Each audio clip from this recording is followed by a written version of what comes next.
आज राजीव गांधी की पुण्यतिथि है। हिमाचल प्रदेश में एंटी टेररिस्ट डे के तौर पर भी इसको ऑब्जर्व किया गया है। कितना महत्वपूर्ण है, क्या संदेश है इस दिन के लिए? राजीव गांधी जी की पुण्यतिथि आज पूरे देश में मनाई जा रही है। राजीव गांधी देश के ऐसे प्रधानमंत्री थे जिन्हें युवा सोच को मजबूत किया। उन्होंने प्रदेश के युवाओं को अधिकार दिया, महिलाओं को अधिकार दिया। पहला अधिकार उन्होंने जब 18 साल की उम्र के युवा साथियों को वोट देने का अधिकार दिया, क्योंकि लोकतंत्र में वो चाहते थे युवाओं की भागीदारी हो। इसलिए उन्होंने जो वोटिंग की उम्र 21 साल से घटाकर 18 साल की, ये अधिकार राजीव गांधी जी ने दिया।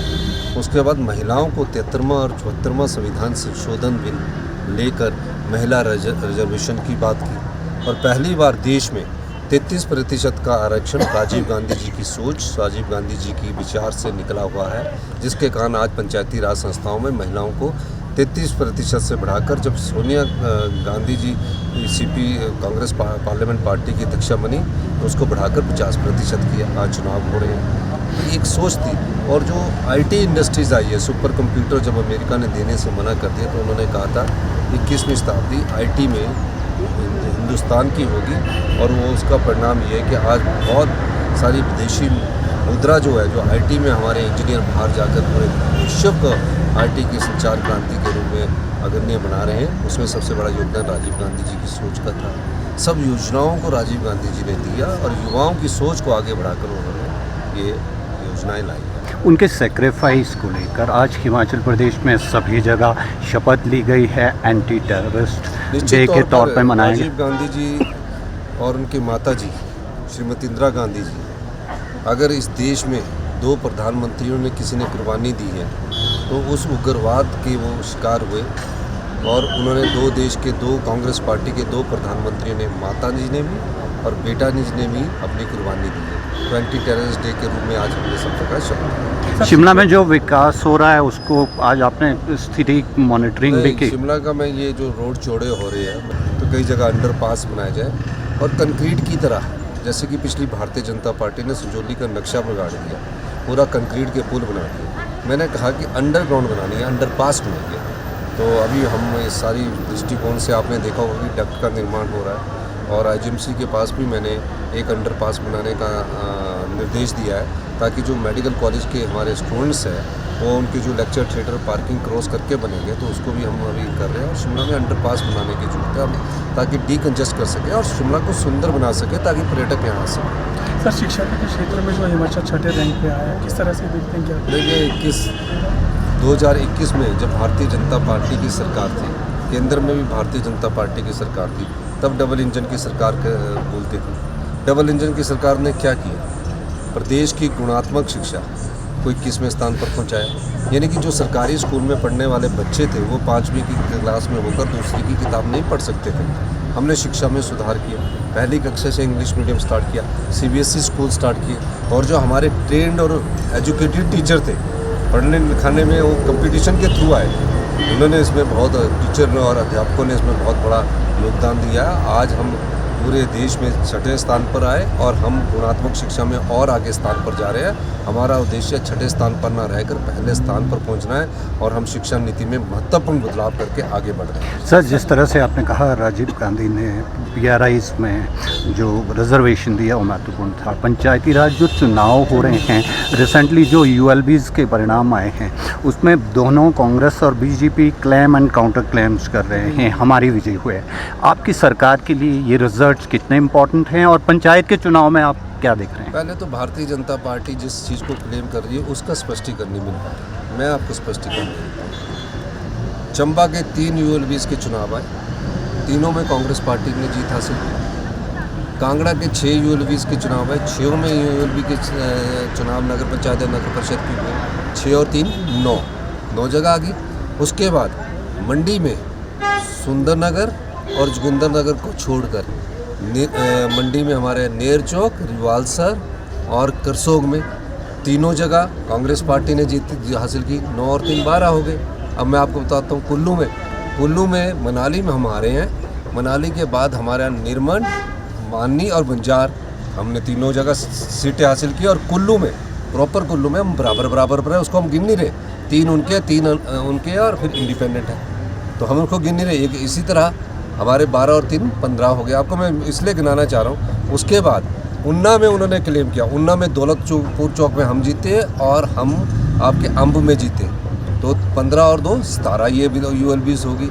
और जो महतपुर है उसमें बराबर है, अभी उसमें बनना कुल्लू महतपुर में। उसके बाद सरका घाट बराबर है, 3 है, 1 है, तो सरका घाट को भी नहीं गिना। इनको आज़ाद में गिनो, बीजेपी को में तो मत गिनो।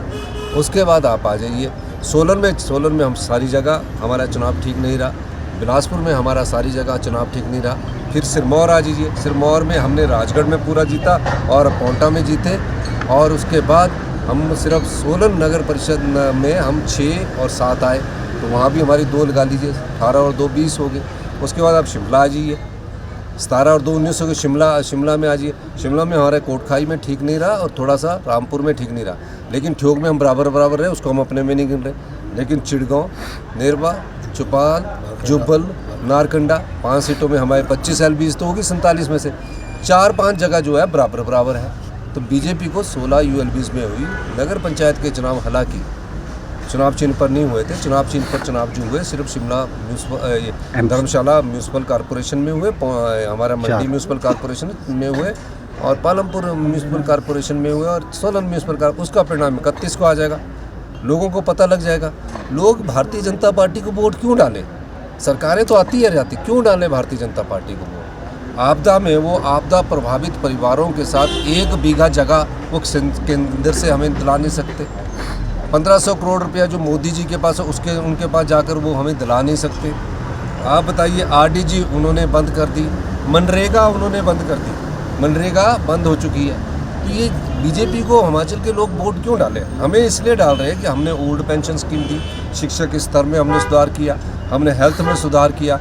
हम आज किसान को अगर गेहूँ पैदा करता 80 रुपये किलो गेहूँ खरीद रहे हैं, हम 80 रुपये किलो जौ खरीद रहे हैं, 50 रुपये किलो मक्की खरीद रहे हैं, 63 रुपये लीटर दूध खरीद रहे हैं। हम लोगों की रूरल इकॉनमी को विकसित कर रहे हैं। टूरिज्म सेक्टर में हम एयरपोर्ट की एक्सपेंशन कर रहे हैं, हर जगह हेलीपोर्ट बना रहे हैं। तो और सारी जगह हम लोगों ने कार्य अच्छा कर रहे हैं, तो लोग क्यों हराएंगे? तो हमने वैसे चुनाव चिन्ह पर ये नहीं लड़ा था, मैं इसको गिनता भी नहीं हूँ कि चुनाव चिन्ह पर है, लेकिन मैं ये मानता हूँ कि एक लोग ये सोचते हैं कि कांग्रेस जो समर्पित है उनको मत डाला है। मैं इसको नहीं मानता। चुनाव चिन्ह पर जो होगा उसको हम बोलेंगे कि पार्टी के मैंडेट होगा।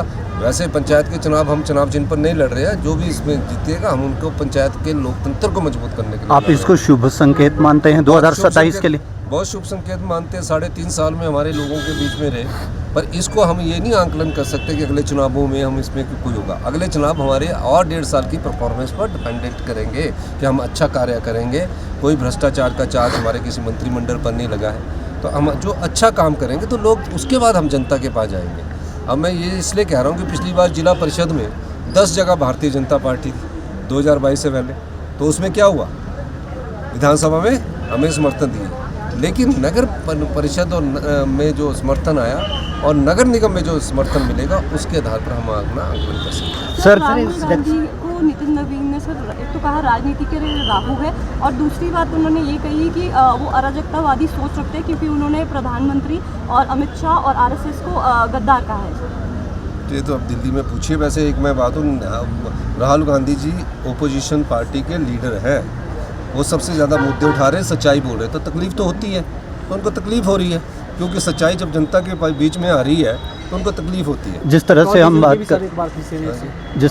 बात कर रहे थे, जो परिणाम आए हैं, आप केरला जाके भी आए, ओथ में शामिल हुए हैं, राष्ट्रीय स्तर पर क्या स्थिति बन रही है? कांग्रेस की तरफ दोबारा कम बैक करेगी। और आपको मैं बता दूं, राहुल गांधी जी जिस नीतिगत सोच को और विचार को लेकर चले हैं, वो देश की सोच है, देश के विचार है। सर पेट्रोल डीजल के जो दाम बढ़े हैं सर, उसको लेकर बढ़ाए गए हैं, 4 रुपये ओवरऑल रेट बढ़े हैं। झूठ बीजेपी बोलती है, आरोप हम पर लगाते हैं। दीप कमल में सोशल मीडिया इनका ऐसा चलता है कि सब कुछ वो लगा देते हैं। हमने विधानसभा में अनाथ और बिड्ढो बच्चों के लिए एक एक्ट में संशोधन किया कि हम डीजल पेट्रोल पर अगर हमें जरूरत होगी तो हम 5 रुपये तक का सेस लगा सकते हैं।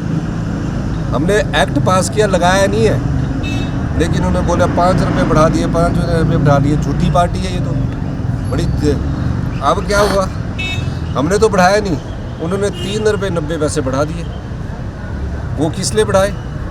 महंगाई इससे बढ़ेगी, गैस का कमर्शियल जो छोटे महंगाई पेट्रोल डीजल से बढ़ेगी, और जो सामान आना पड़ेगा महंगाई की मार को ये रोक नहीं सके। बेचारे छोटे ढाबे वाले कमर्शियल सिलेंडर का प्रयोग करते थे, उनमें 1000 रुपया बढ़ा दिया।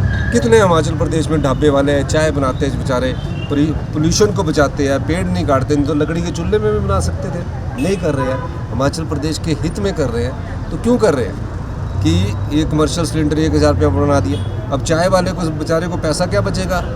जिसने पकोड़े की दुकान खोल रखी है, चाय की दुकान खोल रखी है, शाम को कोई छोटा सिलेंडर जलाता है, अपनी दुकान में लाइट नहीं है। ये सब चीज़ें भारतीय जनता पार्टी महंगाई को बढ़ा रही है, और महंगाई आसमान छू रही है। और राहुल गांधी जी ये आवाज़ उठाते तो उनको बोल देते हैं, ये ध्यान डाइवर्ट करने के लिए कोई शब्द का इस्तेमाल करते हैं। सर आखिर में हम जानना चाहेंगे, जिस तरह से तापमान बढ़ रहे हैं, अनयूजुअल वेदर कंडीशंस हैं, जैसा आप पीछे भी कहा है आपने, जो बारिश 3 सालों से भारी हो रही है, क्या हमें जो विकास में साइंटिफिक मेथड के साथ कुछ नीतिगत बदलाव लाने की बहुत अच्छी बात की, क्लाइमेट चेंज बढ़ चुका है, 1% 1 डिग्री टेम्परेचर बढ़ा हुआ है। हम तो इस स्थिति से निपट रहे हैं।